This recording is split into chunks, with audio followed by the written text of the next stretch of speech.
Sacramento visiting that man, Kyle Lowry. And the Toronto Raptors, Marvin Bagley, here with the nice drive and finish. Nice little touch there by the big fella. First career start on the season. Fred VanVleet with the beautiful up and under. That might be a... That's a candidate. That's a candidate. That's got to be. Under the rim. And then Kyle Lowry here drops it off to Greg Monroe. Nice give and go. Back to him for the finish. Toronto's and the playing foul. Good basketball. Yes, they are. They're just they know their system. They're executing in their system. Ooh, ooh. Bogdan Bogdanovic hit him with a little in and out there. Slow-mo and go. Yeah. Oh, then the turnover. And Siakam, I know both you guys have been impressed with how well he has played. Big fan of his right now, the way he's played, the way he's improved. Yes. And he runs hard, man. One thing, ooh, the big Euro on there. Go ahead on, Serge. Yeah, the Go Euro ahead on, step. Serge. Yeah. Go ahead. The Chef Serge. Yeah. Kyle. Lowry with the pump. Great. Free and hits the three. 9-point lead at that point for the Raptors. And then Siakam with the steal. Yeah, he's good at that. And this is what he likes to do. You get a steal when the guy falls down and just gives you the ball, or they just... Yeah, that's a steal. Okay, yeah. I was just checking. I mean, when you look at Toronto, they can have three guys that are first, second, all-team defensive. Yeah. When you look at Serge, Siakam, and Kawhi. Yeah. You know, and don't sleep on Kyle Lowry. And don't sleep on, He's a very good defender. Ooh. Young fella going way uptown. Remember you used to do that, Mikhail? Sure. No. Remember you used to sky like that? Yeah, no. I forgot that. That's the 10th straight win at home for Toronto as they just continue to pile up the W's in that Eastern Conference. 3-1-14 as we see the scores. Big time scoring from Leonard, McCollum, and Nurkic. They didn't get much for the others. 5 players in double figures. I think they ended up with 6 players in double figures for this game, Candace.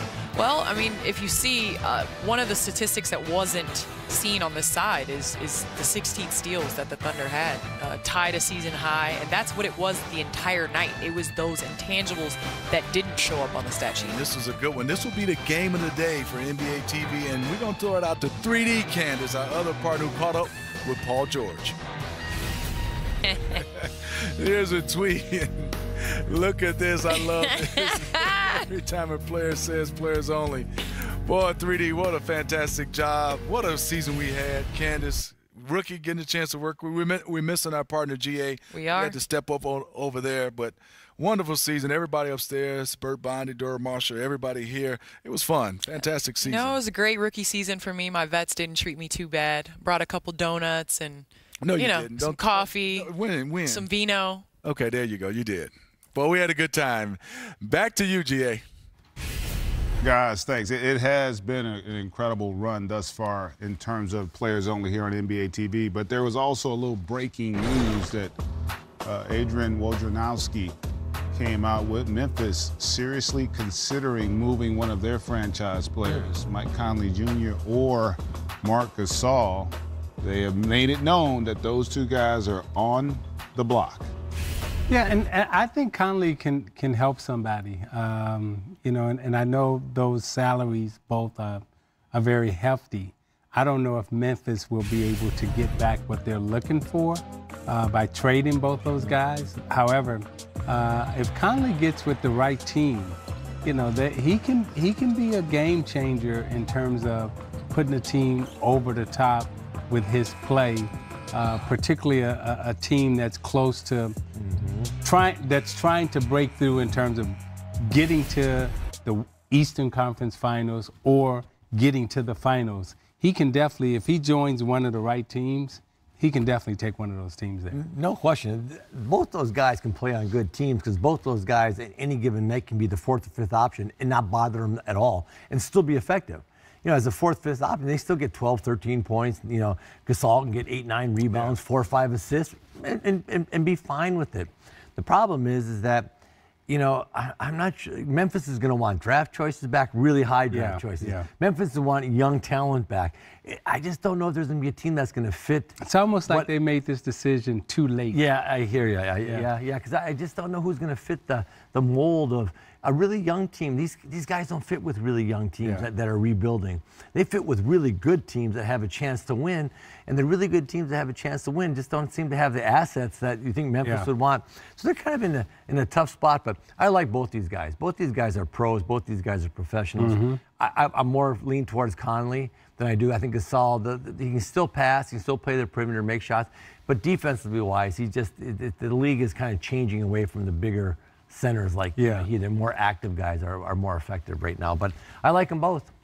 Both are talented, no doubt about it. It'd be interesting to see how this one plays out in terms of whether or not they end up with the Grizzlies. Wow, that is so powerful. As an African American, first to see those young students and how articulate and polished and socially aware they were. That's inspiring to hear that message in Dr. King's name. Yeah, it was inspiring, and you were, I mean, you were blown away by their extensive vocabulary. I mean, because they were able to articulate and express their point, and then get it out. So again, kudos to the teachers. But the thing that was also disheartening was that these are kids that are in 6th, 7th, 8th grade, and we're still talking about as a society racial segregation, police brutality, and how can we all live together and be in harmony. And as Dr. King said when we started off, he said, this is the Constitution, and we want America to live up to what is written on this paper. So, the Voting Rights Act came in the 60s. Again, Fair Housing Act came in the 60s. We talked about segregation in terms of education. People coming together, being educated in one place, that came in the 60s. And we're still fighting the same things today. From the 1600s, you were dealing with slavery. And then after that, you were dealing with Jim Crow. And now you're dealing with mass incarceration. So it's just a way to try to, get the system to correct itself, and we as the people correct the system so we can all be together, live together, and that's why we have such an advantage in sports when we play in sports, and that's why we can all get along, and that's why people come to sports to basically have these hard discussions, because we were fortunate enough to go in a locker room where it's a level playing field, right? And it's the guy in purple against the guy in white, and nobody's looking at race, class, religion, none of that. It was about, can we come together and win? And we don't realize how fortunate we've been to be involved in sports where we can break down these stereotypes and racial barriers. And some of these kids and a lot of people who are not participants in sports, they don't have the opportunity that we've had in society. Yeah, first of all, those kids were impressive. They're better than most of the talking heads I see on TV. Yeah. I'd listen to those kids. Where the hell are they on some Tuesday night? I can learn something.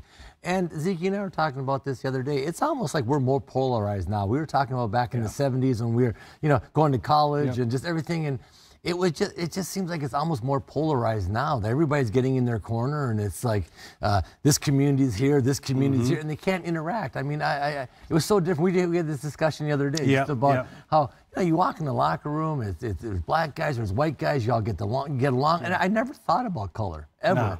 You're out there, you're just playing and hooping and competing. And it seems like now it gets brought up more and more and more. And I hope I hope we're not going backwards, because it just seems like there's a sense that we are going backwards. However, there's a sense that there's enough of us who are recognizing that, hey, we can't go backwards. We have to keep moving forward. And I think that's what these conversations are all about. How do we keep moving forward, and how do we keep, making we the people, live up to the Constitution of what the founders believed in? And one of the ways to do that is to continue to have the courage to have the tough conversations and to get that message out there. And I think if we continue to do that and go along that path, I think a lot of positive things will happen. And have your kids play team sports. That helps as well. And speaking of kids, Paul George, he does this every year. Goes fishing, takes a bunch of young kids. We'll look at that when we get back after the break.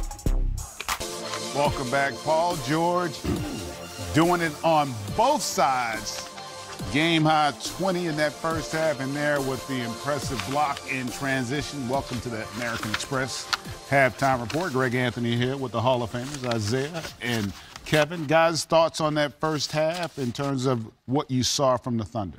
I like the way that, their ball movement is excellent right now. They're taking good shots. They're sharing the basketball.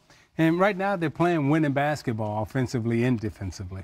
Yeah, I thought the Thunder came out. I thought Russell thought he was hot from warm-up. Yeah. He took 3 or 4 test shots, and then I don't have it tonight. He's just passing and moving. He only took 7 shots. I like this version of Russell Westbrook. I really do. He took a couple heat checks early to see if he had it. Now he just plays basketball. He's making passes, and Paul George is on fire. He's just playing at a pace. Like, when you're playing basketball where he's at, everybody looks like they're going slow to you. Like, you're dribbling the ball, you're looking around. Like, I think I'll shoot it now. And he's just on such a roll.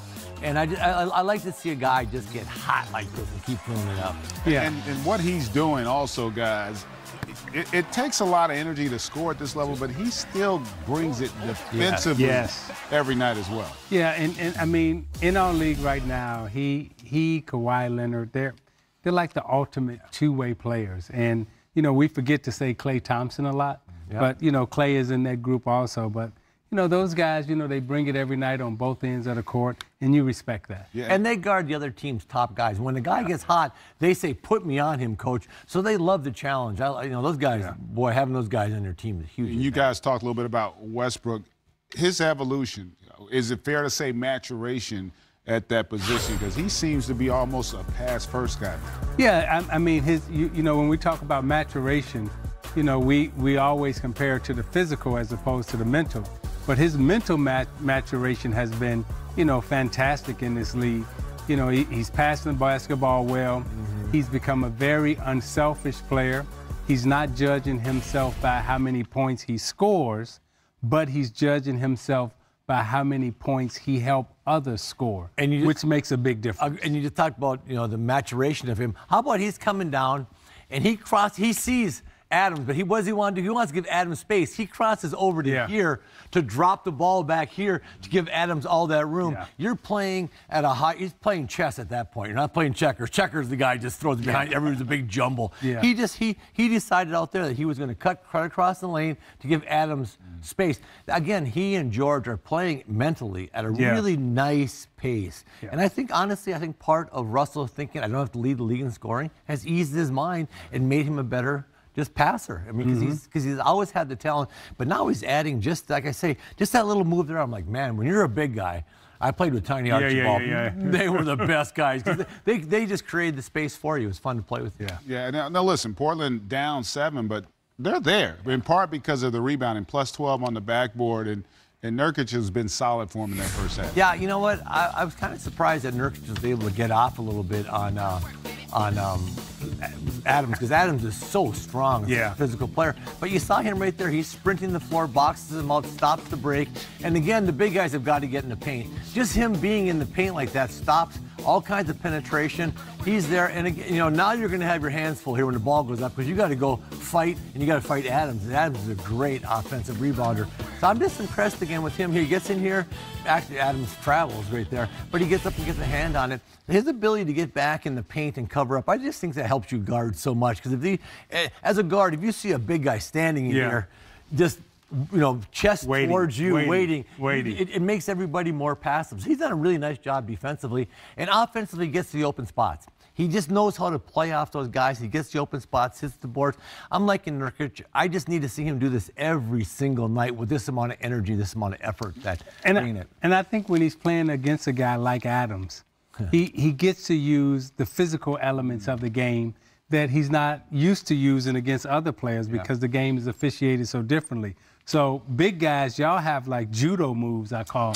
You know, I mean, y'all like know how to elbow a guy, and if he puts his elbow on you, then you know how to swim. Then you know how to take him here. Then you got the little knee. It's like down there, such physical, you know, maneuvering, and it's all subtle moves down there. And I think Adams and Nurkic probably both are having a good time exploiting their skills that way. Yeah, they've been going at it. And when we come back, we're going to take a look at what else is going on around the league. Rock'em, Siakam, getting it going up north for the Raptors, who just quietly great basketball, continuing to go about their business of winning games.